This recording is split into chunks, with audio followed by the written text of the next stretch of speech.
The Lord be with you. And with your spirit. A reading from the Holy Gospel according to Saint Mark.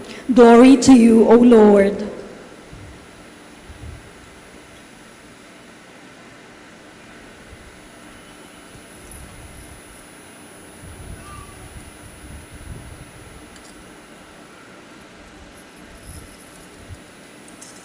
On the first day of the Feast of Unleavened Bread, when they sacrificed the Passover lamb, Jesus' disciples said to him, "Where do you want us to go and prepare for you to eat the Passover?" He sent two of his disciples and said to them, "Go into the city, and a man will meet you carrying a jar of water. Follow him.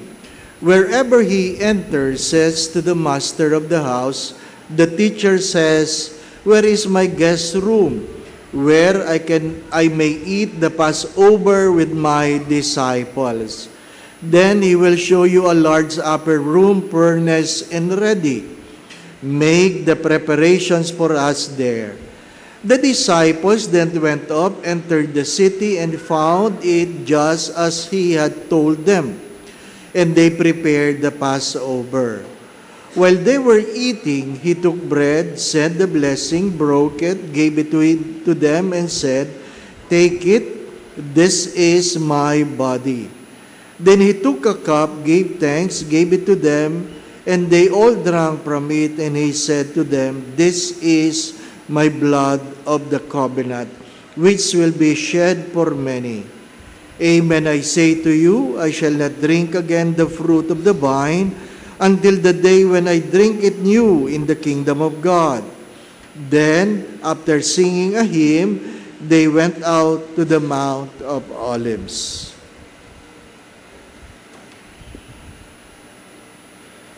The Gospel of the Lord.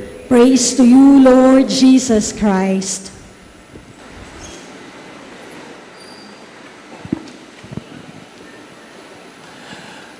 As a Catholic, we have three pillars. Some say what makes us Catholic is our belief in Mary. It is just part of it.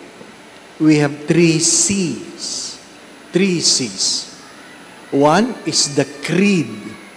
We have the creed. The creed or our profession of faith. What makes us Catholic is what we believe. We have the Nicene Creed that was promulgated 325 years. In the beginning, year 325. Yan ang ating pananampalataya. Second, we have our code, the way of life. As a Catholic, we have a way of life. We have a norms that we follow that makes us a Catholic. That's why we have confessions. If you break the law, you go to confession. And third C is the cult, C-U-L-T, cult. Or we have a way of celebrating. We call it liturgy. Code, creed, and cult. That what makes us a Catholic. My dear friends, my brothers and sisters, the gospel reminds us of what? That the Eucharist was instituted not just to be commemorated, not just to be remembered, but so that we will be part of Christ. Ano sabi ng Diyos? Unless you eat my flesh and drink my blood, you have no part in me. Mahalaga yon. We celebrate. We have the Eucharist so that we can receive the body and blood of Christ. The difference between the Catholic and the Protestant is that we believe in the real presence. The Protestant believe they are just commemoration. They are just symbolism. No, we believe that what we receive is the very body and blood of Christ. In the 10th century, there were doubts about the Eucharist. From 10th to 13th century. Lo and behold, there were a lot of miracles with regards to the Eucharist. One of them is you can go to Lanciano. The most scientific investigation done in the Eucharistic miracle. In the last pilgrimage, I have with me 2 cardiologists, and I made them read so that they can be able to explain it to other people. The flesh that was taken from the very body was from the heart, a muscle from the heart. The blood, the type of blood was AB. AB. So, hindi na alak, dugo na. Hindi na tinapay, laman na. Laman na. My dear friends, my brothers and sisters, yesterday I shared this because according to the recent study in the U.S., I do not know here in the Philippines, the sad story is that 70% of the Catholics in the United States no longer believe in the real presence. Yan ang malungkot na kwento. Yan ang malungkot na kwento. Naghahanap ka ng milagro, pero ayaw mong maniwala. Again, the Eucharist was instituted so that we will have part, or be part of the body of Christ. What was the second reading trying to tell us? That no offering, if we have listened carefully, no blood offering of any kind, of any animal, can save us from our sins. And because of that, Christ made Himself the offering. Christ made Himself the offering. If you have listened carefully in the Gospel, the question was, where are we going to eat the Paschal Lamb? But in the Gospel, you have not heard the eating of the Paschal Lamb. Why? Because Judas was unable to buy the lamb. If you remember, he was told by Jesus, go now, do whatever you're supposed to do. The Paschal Lamb was not there. It was Jesus who was the offering. This is my body. This is my blood. What is in the first reading? And that is the most difficult. The first reading, even in the very beginning, entails a responsibility that every time you receive the body of Christ, you are saying, I will obey what He has said. I will obey.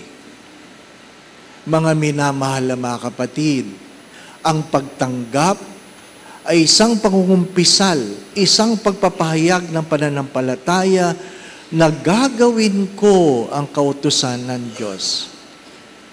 10 lang naman yan, hindi po ba? 10 lang naman yan. Ha? Wala kang ibang gagawin Diyos.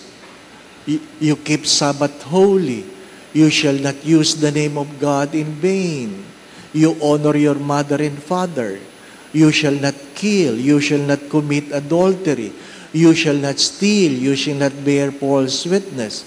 You shall not covet thy neighbor's wife, including their husband. And you shall not covet thy neighbor's goods. pinagtatalunan ngayon. Tapos na, nabasa na, napasa na sa Kongreso tungkol sa diborsyo. Ang aking kapatid na si Father Jerome Siciliano ay nagpahayag bilang spokesperson ng CBCP. May nagkomentaryo. At sabi nung nagkomentaryo, mag-asawa ka muna, Father, para malaman mo kung gaano kahirap ang may asawa. Gustong sagutin, magpare ka muna para malaman mo kung gaano kahirap magpare. Diba? Ano ibig ko sabihin? Simple lang yan.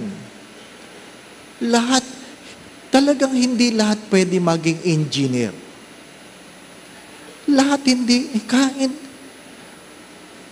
mo kaya. Hindi lahat pwede mag-engineering. Hindi lahat kayang mag-doktor, hindi lahat kayang mag-accounting. 'Di ba? Mahirap yung gusto mo mag-engineering, hindi ka makapasa, gusto mong baguhin ang curriculum. Naintindihan niyo ba 'yon? Porque hindi ka makapasa sa engineering, gusto mong baguhin ang curriculum. At sasabihin mo, kasi hindi mo naintindihan, hindi ako makapasa. Oh, ano ka? Kung talagang hindi abot ng utak mo, sorry for the words, huwag mo ipagpilitan. Diba? Mga minamahal na mga kapatid. Kaya nga yan, palagi ko sinasabi, kung ikaw ay iibig, dalhin mo ang utak. Hindi pwedeng, Father, gusto ko na mag-asawa. Ba't gusto mo mag-asawa? Nalulungkot na po ako. Aba, wag kang mag-aasawa. At least ngayon, ikaw palang malungkot. Di ba? Feeling mo, ikasasayaw mo mag-aasawa? Hindi. Mga minamahal na mga kapatid. Ano sabi ni Socrates, ang pilosopo? Pag napangasawa mo ang tamang tao, magiging masaya ka habang buhay. Ngunit kung mali ang napangasawa mo, magiging pilosopo ka. At least meron kang paglalagyan, di po ba? No?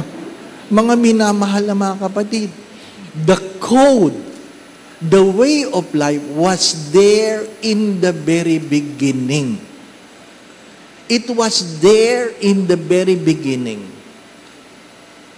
How come we want to change it according to our way of life that we know? We know. Sabi nila, sana payagan na yung mga pari mag-asawa para matigil na yung pambababae. May batas na. Pwede na daw mag-asawa mga pari at the age of 80 with the consent of their grandmother. O, diba? Pag naabot mo yun, diba? No? Kidding aside, my dear friends, my brothers and sisters, we have our faith, we have our way of life, and we have our celebration. If you can still remember in the olden times, before Vatican II, yung mga lumang simbahan, may railings dyan, di po ba? May railings. Hanggang doon ka lang. Bakit? Ano sinasabi nun? Ang pagkaintindi sa lumang pagkaintindi, na yung nasa loob ng sanctuary, mga banal. Yung nasa labas, hindi banal. The separation of the holy and the profane. During Vatican Council, natanggap na simbahan, mas makasalanan pala yung nasa loob. Kaya inalis na lang, di po ba? No? Sama-sama tayo. The only way to be saved is to recognize our sinfulness. Take note of that. The only way to be saved is to recognize our sinfulness. Kaya mahirap yung nagsisimba ka, wala kang ginawa kundi punahin ang iyong kapwa. Hello? Inuulit ko. Pag nagsisimba ka, hindi mo tungkulin na punahin ang iyong kapwa. Sapagkat ang bawat isa ay may pinagdadaanan. Hindi mo alam ang kwento ng bawat isa. Ang malungkot na kwento, kung sino ang puna ng puna, baka silang hindi makapasok sa pinto ng langit. Mga minamahal na mga kapatid, suriin mo ang iyong sarili. Ang paanyaya sa araw na ito ay ano? Bilang bahagi ng katawan at dugo ni Kristo, ang aking bang pamumuhay ay naaayon ba sa kalooban ng Diyos? Inuulit ko, bilang bahagi ng katawan at dugo ni Kristo, sinusuri ko ang aking kalooban, hindi ng aking kapwa, ng aking kalooban, na ayon ba ito sa pamumuhay na gusto ng Diyos para sa akin. My dear friends, my brothers and sisters, as I always say this, if you see a good person, emulate them. But if you see a bad person, examine yourself. Amen. Going back to what I've said, as a Catholic, we have 3 C's.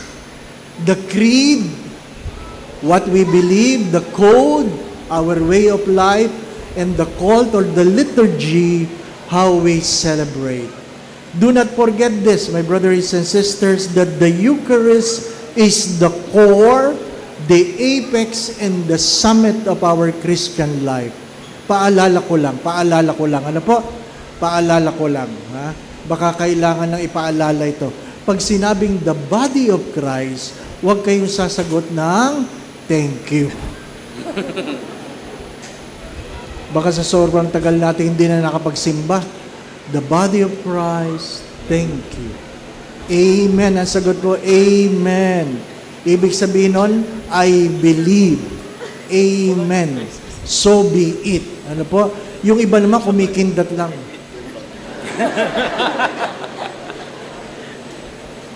Thank you. Ano po? Amen ang sagot. Amen. Again, my brothers and sisters, unless you eat my flesh and drink my blood, you have no part in me, as Jesus said. The Lord be with you. And with your spirit. And may Almighty God bless you and your family, the Father, the Son, and the Holy Spirit. Amen. We go in peace to love and serve the Lord. Thanks be to God.